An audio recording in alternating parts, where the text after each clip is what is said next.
छायानं नमो लोय सब साहूणं ऐसो पंचनमुक्तारो सर्वपापप्रणाशनो मंगलानं च सर्वेसिं परमं वै मंगलम्।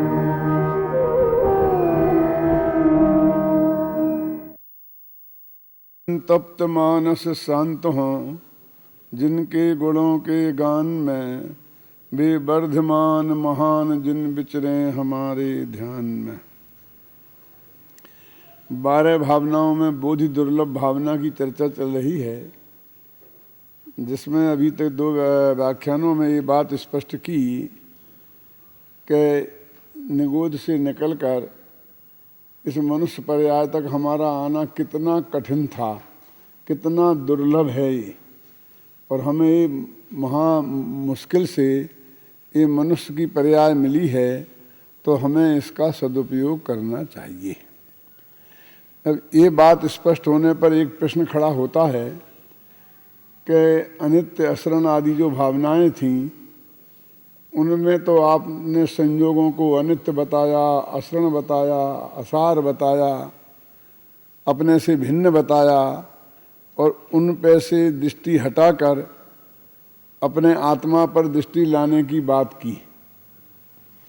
और अब ये कह रहे हैं कि ये संयोग जो आपको प्राप्त हुए हैं ये महा दुर्लभ हैं, बड़ी मुश्किल से मिला है।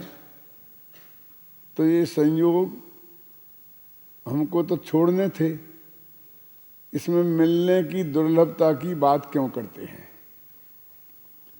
एक बहुत महत्वपूर्ण एक प्रश्न है कि अभी तक बराबर ये समझाते आए कि हमें इन पे से नज़र हटाना है, इसलिए इनके अशुचि हैं, अपवित्र हैं, ये मनुष्य का शरीर मलमूत्र की खान है, नवद्वार बहें घिनकारी, असदेह करे किमियारी, ऐसी बातें करते आए हैं।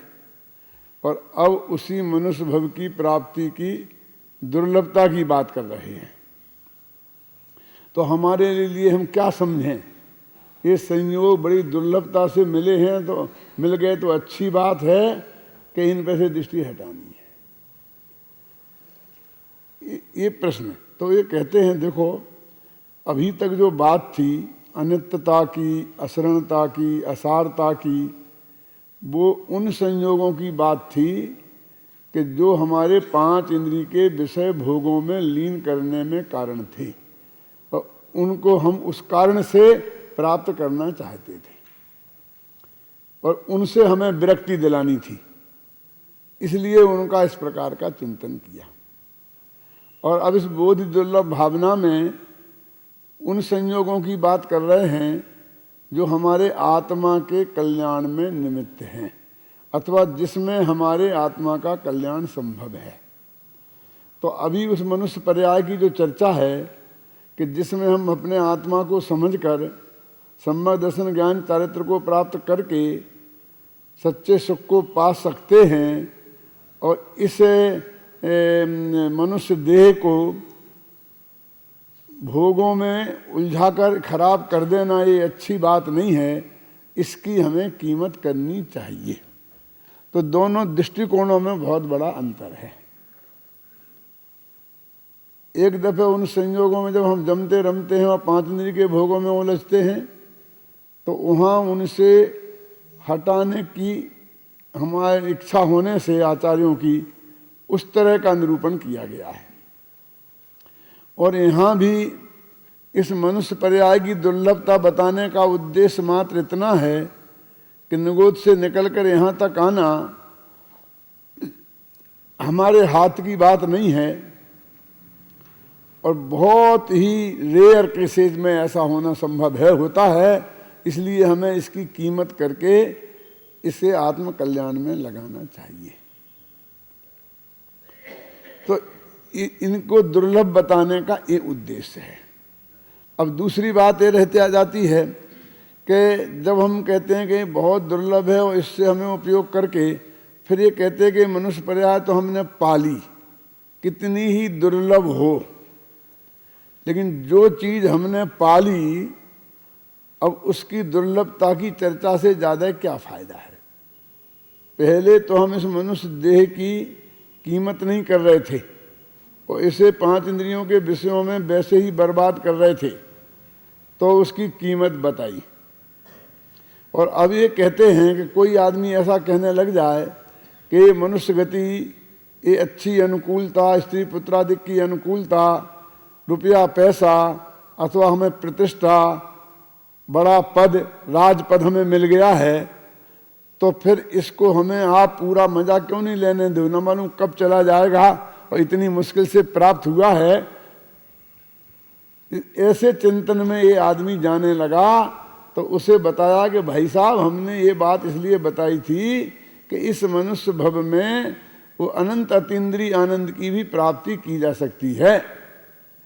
ऐसे आनंद की प्राप्ति की जा सकती है कि अनंत काल में जिसकी समाप्ति नहीं हो, यानी मुक्ति की प्राप्ति की जा सकती है। राग देश से पूरी तरह छूटा जा सकता है। इसलिए इसका उपयोग हमें उस कौम में करना चाहिए। इसलिए उन्होंने मनुष्य देह से लेकर आत्मा के दर्शन तक की दुर्लभताओं का निरूपण किया। और जो अपन ने कल किया था कि नर देह से लेकर उत्तम देश, पूर्ण आयु, शुभ आजीविका, परिवार की अनुकूलता, सज्जनों की संगति, सद्धर्म की आराधना है उत्तरोत्तर महादुर्लभ आत्मा की साधना। तो कह रहे कि तुम्हारी इस मनुष्य देह को प्राप्ति की सार्थकता आत्मा के अनुभव कर लेने में है। तो दूसरा एंगल ही था। और अब कहते वो आत्मा का अनुभव अत्यंत कठिन है। ये बताया था कि इस काम को तुम इतना आसान नहीं समझना, क्योंकि ये जो मनुष्य भव तुम्हें प्राप्त हुआ है ये इसमें ही संभव है। यद्यपि त्रिंच आदि गति में भी होता है, लेकिन जितनी अनुकूलता और साधन तुम्हें यहाँ उपलब्ध हैं वो त्रिंच गति में उपलब्ध नहीं है वे साधन। और अकेले आत्मा का सम्यक दर्शन की प्राप्ति की दृष्टि से चारों गतियों में भले ही होती हो, लेकिन संयम की प्राप्ति करके और केवल ज्ञान तक की प्राप्ति करना ये तो इस मनुष्य गति में ही संभव है। इसके लिए इसकी हमको कीमत बता रहे हैं। वो वहां तक की कि जब तक तुमने आत्मा का दर्शन नहीं किया तो इस मनुष्य गति की प्राप्त करने की कोई सार्थकता नहीं होगी। कि हमने कोशिश तो बहुत की लेकिन प्राप्त नहीं हुआ, कि भाई वो ऐसे साधारण कोशिश से काम नहीं चलेगा, वो अत्यंत कठिन है, दुर्लभ में महादुर्लभ है।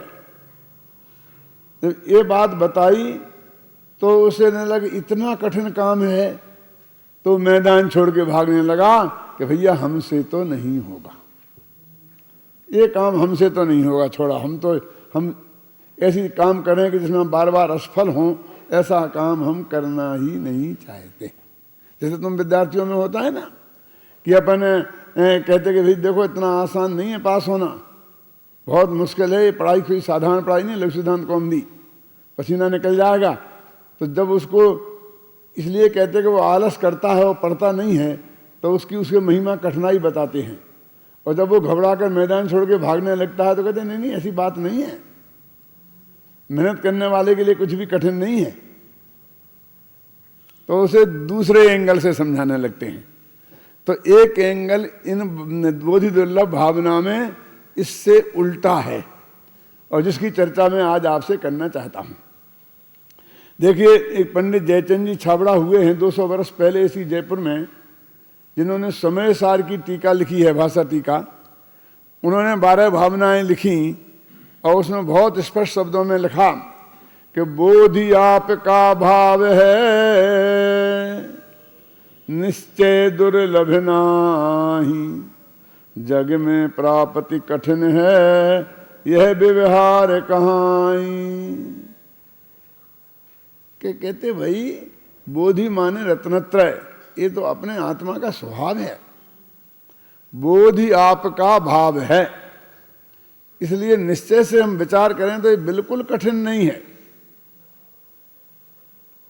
अभी तो तुम बार बार कठिन है कठिन है कठिन कह रहे थे कि संसार में इसकी प्राप्ति बहुत कम जीवों को होती है, इसलिए इसे व्यवहार से कठिन कहा जाता है। भव में प्राप्ति कठिन है, यह व्यवहार कहाँ ही। ये तो सब व्यवहार का विवेचन था कि कठिन है, कठिन है, कठिन है, कठिन है। कोई कठिन मठिन नहीं है, घबराना नहीं। भैया भगवती दास जी भी लिखते हैं, 400 वर्ष पहले हुए बनारसी दास जी के जमाने में थे, उनकी खासकर साथियों में से थे कि दुर्लभ परिद्रव्यन को भाव, सो तो ही दुर्लभ सुनिराव, जो है तेरो ज्ञान अनंत, सो नहीं दुर्लभ सुनो महंत। कि जो पर पदार्थ होते हैं दुर्लभ तो वो होते हैं, जो अपनी चीज है वो दुर्लभ कैसे हो सकती है। इसलिए तुम दिमाग में से निकाल दो कि ये दुर्लभ है। ये रत्नत्रय सम्यक दर्शन ज्ञान चारित्र की प्राप्ति अत्यंत सुलभ है, क्योंकि वो अपनी चीज है। लेकिन हमें दुर्लभ लगती क्यों है? देखो जरा विचार करो कि एक आदमी हमारे पास आया और उसने कहा कि भाई मेरी तबीयत बहुत खराब है और तत्काल इलाज नहीं कराया तो बहुत खतरा हो सकता है, 1000 रुपये का खर्च है, यदि आप मुझे 1000 रुपये दे दें या व्यवस्था करा दें तो मेरी जान बच सकती है, अन्यथा मेरी जान जोखिम में है। अब हमारी जेब में 10,000 रुपये हैं और 1000 रुपया हम उसे दे दें तो कुछ भी अंतर पड़ने वाला नहीं है हमारे लिए। ऐसा नहीं है कि हमारी रोटियों में आटे में घाटा पड़ जाएगा, कुछ भी फर्क पड़ने वाला नहीं है।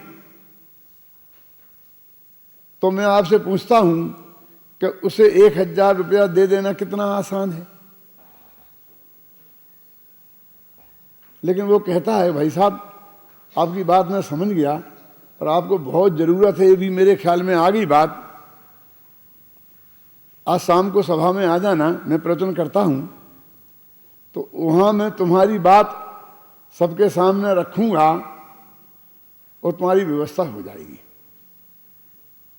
देखिए अब मैं आकर के सभा में अपील करता हूं तो कुछ लोग कहते हैं कि पंडित जी साहब आप ठीक कह रहे हैं, लेकिन आपको मालूम नहीं ऐसे धोखेबाज बहुत आते हैं झूठी बहाने कर करके, आप तो बहुत भोले भाले हैं, जो समझते नहीं हैं। तो फिर मैं समझाने की कोशिश करता हूं कि नहीं नहीं भाई ऐसी बात नहीं है, ऐसी बात नहीं है। यानी मेरे कहने का आशय ये है कि मेरी जेब में से पैसा देना कितना आसान था, लेकिन मुझे वो आसान नहीं दिख रहा है। क्यों? लोभ कसाय के कारण। और दूसरों की जेब से निकलवा के देना कितना आसान दिख रहा है, तो बस मुझे थोड़ी सी अपील करनी है और फटाफट लोग दे देंगे। जबकि दूसरे की जेब से निकालना कितना कठिन है। क्यों? क्योंकि जो काम हम समझाने का करते थे वो तुम समझने का काम करते थे ना, और हमने जो तुमको समझाने की कोशिश की है पैसा देने की बात, तो तुम हमें ही समझाने लग गए। क्यों? शिष्य गुरु बन गए। लेकिन फिर भी मुझे यही सरल दिखता है कि मैं आपसे दिला दूं, खुद दे देना सरल दिखाई नहीं देता। वो तो लोभ कसाय के कारण है। वास्तव में तो देखा जाए तो अपने हाथ से अपनी जेब में से निकाल के दे देना बहुत आसान है। तो इसलिए यहां कह रहे हैं कि परद्रव्य की जो परिणति है उसमें कुछ फेरफार करना तो अत्यंत कठिन है, क्योंकि एक द्रव्य से दूसरे द्रव्य के बीच में वज्र की दीवार है और मेरी इच्छा से उसमें रंच मात्र भी परिवर्तन होता नहीं। यदि कोई थोड़ा बहुत निमित्त नैमित्तिक संबंध भी है तो मेरा नहीं है उसके साथ। मेरे जो पुण्य कर्म का उदय है, पाप कर्म का उदय है, उसके साथ में लोक की अनुकूलता प्रतिकूलता का संबंध है। और यद्यपि वो भी मैंने पहले बांधा था, पहले कभी कोई भाव किया था, जब कर्म बना था, अब उसके फल के रूप में वो आ रहा है, तो कितना लंबा प्रोसीजर है। लेकिन फिर भी मुझे परद्रव्य की परिणति बहुत सरल दिख रही और अपने आत्मा का स्वभाव बहुत कठिन दिख रहा है। होता ना ऐसा। तो इसलिए कहते हैं भाई कि ये जो अपना अनभ्यास के कारण जो अपना भाव है वो हमें जो कठिन दिखता है वो बात कठिन नहीं है, ये बोध ही आपका भाव है, निश्चय दुर्लभ नहीं। इसलिए निश्चय से वो वास्तव में कठिन नहीं है। तो मैंने जो 12 भावना लिखी ना, वो 12 भावना में मैंने ये बात लिखी है, देखिए अपन पढ़ के सुनाता हूं कि जब मैं स्वयं ही ज्ञेय हूं, जब मैं स्वयं ही ज्ञान हूं, जब मैं स्वयं ही ध्येय हूं, जब मैं स्वयं ही ध्यान हूं, जब मैं स्वयं आराध्य हूं, जब मैं स्वयं आराधना, जब मैं स्वयं ही साध्य हूं, जब मैं स्वयं ही साधना, जब जानना पहचानना निज साधना आराधना ही बोध है तो सुलभ ही है बोध की आराधना। क्या मतलब? जिसे जानना है वो कौन है कि मैं, और जानेगा वो कौन है कि मैं। जिसे जानना है वो भी मैं, और जो जानेगा वो भी मैं। बोलो कहां कठिनाई है? जानना है कोई दूर हो जिसे मुझे जानना है, और जानने वाला मैं हूं, तो वो छिप जाए तो मैं उसे नहीं जान सकूं। क्यों? तो मेरे को कठिनाई हो सकती है। तो आत्मा के कल्याण करने के लिए पर का जानना तो उतना जरूरी नहीं है जितना अपना जानना जरूरी है। तो जब मैं स्वयं ही ज्ञान हूं, जब मैं स्वयं ही ज्ञेय हूं, जब मैं स्वयं ही ध्यान हूं, जब मैं स्वयं ही ध्येय हूं, मुझे ही जानना है और मैं ही जानूंगा, मुझे ही ध्यान करना है और अपना ही ध्यान करना है, तो फिर ये कठिन कैसे हो सकती है? मैं तो कभी कभी ऐसा उदाहरण देता हूं कि अपन एक कप चाय पीते हैं ना, वो एक कप चाय का पीना अत्यंत कठिन है, और आत्मा का ध्यान ज्ञान उससे भी ज्यादा सरल है। क्यों? कि ऐसा कैसे हो सकता है? हम चाय तो रोज ना 3-3 6-6 कप पी जाते हैं, और हमें तो कोई कठिनाई नजर नहीं आती है। जरा विकल्प आता है तो सामने चाय हाजिर हो जाती है। अब तो हमको कहना भी नहीं पड़ता है, 3 बजते हैं तो पत्नी और बच्चे लाके शाम के चाय का प्याला सामने रख देते हैं, बिना कहे मिल जाती है। और नहीं तो जरा आवाज दो तो काम होता है। और तुम्हारा ये सम्मा दर्शन के लिए तुम्हारी सारी जिंदगी खराब हो गई, और तुम्हारे प्रवचन सुनते सुनते और अभी तक हाथ लगा ही नहीं। क्यों कोमल जी? तुम कैसे कह रहे वो सरल है? ये कठिन है। कि देखो भाई, ऐसे समझ में नहीं आएगा। ऐसा करो कि आपको यहां से अपनी कार में निकले और रास्ते में दिल्ली जा रहे थे, तो रास्ते में ऐसी जगह कार खराब हो गई कि जिससे 10 किलोमीटर पीछे तक कहीं कोई चाय की दुकान नहीं है, और 10 किलोमीटर आगे भी चाय की दुकान नहीं है। अब वहां गाड़ी खराब हो गई, 4 घंटे आप पड़े, आपका 3 बज गया और चाय पीने का समय हो गया है। यदि चाय नहीं मिलेगी तो सिर में दर्द हो जाएगा। अब वहां 1 कप चाय पीने के लिए आपको कितना क्या कुछ करना पड़ेगा आप सोचिए। घर से लेकर चले नहीं। क्यों? क्योंकि बाजार की पीते हैं। और जो गाड़ी का पेट्रोल तो कम से कम 50-50 किलोमीटर पर दूर दूर होंगे उसके पेट्रोल मिलने के स्थान, लेकिन तुम्हारे पेट्रोल मिलने के स्थान तो 10-10 किलोमीटर प्राप्त हो जाएंगे। चाय की दुकानें तो हर जगह जगह प्राप्त हो जाती हैं, तो क्यों लेकर चलेंगे साथ में? अब वहां आपको चाय पीनी है। अब 1 कप चाय पीने के लिए आपको चाय चाहिए, दूध चाहिए, पानी चाहिए, प्याला चाहिए, स्टोव चाहिए, उसमें तेल चाहिए, एक वो बर्तन चाहिए जिसमें चाय बनाए, उसका ढक्कन चाहिए, चीनी चाहिए, और इस सब सामग्री आपने किसी तरह कहीं से उपलब्ध कर ली और एक माचिस नहीं हुई तो काम खत्म। तो कितनी चीजें जुटानी पड़ेंगी तब आप 1 कप चाय पी सकते हैं। सोचिए आप कितना कठिन है। और ये जुटे और ना भी जुटे। और अभी आपको आत्मा का दर्शन करना है, आत्मा का ज्ञान करना है, आत्मा का ध्यान करना है, तो क्या दिक्कत है बोलो? वहीं बैठो बस गर्दन आत्मा का ध्यान करो, क्योंकि आत्मा भी वहीं मौजूद है और तुम्हारा ध्यान करने वाली पर्याय भी मौजूद है। आत्मा भी वहीं मौजूद है, उसे जानने वाली ज्ञान पर्याय भी मौजूद है। आत्मा भी वहीं मौजूद है, उसका दर्शन करने वाली दर्शन पर्याय भी मौजूद है। बोलो क्या कठिनाई है? क्यों? हो सकता है चाय आपको 6 घंटे तक ना मिले और सम्मा दर्शन एक अंतर मुहूर्त में हो जाए। क्यों?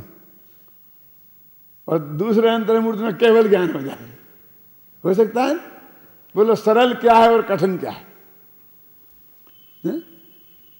जो पर पदार्थों का संयोग है वो अत्यंत दुर्लभ है, और अपने आत्मा का जो अनुभव है वो अत्यंत सुलभ है, क्योंकि वो स्वाधीन है। परद्रव्यों का संयोग पराधीन है, इसलिए अत्यंत दुर्लभ है, और अपने आत्मा का अनुभव स्वाधीन होने से अत्यंत सुलभ है। ऐसा भी चिंतन इस बोधि दुर्लभ भावना में किया जाता है। क्यों किया जाता है, इसकी चर्चा भी थोड़ी देर में करेंगे। अभी तो ये देखें ऐसा चिंतन है, और वो चिंतन फैक्ट के आधार पर है, कोई कल्पना नहीं है। वस्तु की स्थिति ऐसी है वास्तव में। उसमें क्या है? आत्मा का दर्शन करना कौन सा कठिन काम है? तस्वीर खुदा हृदय के आईने में है।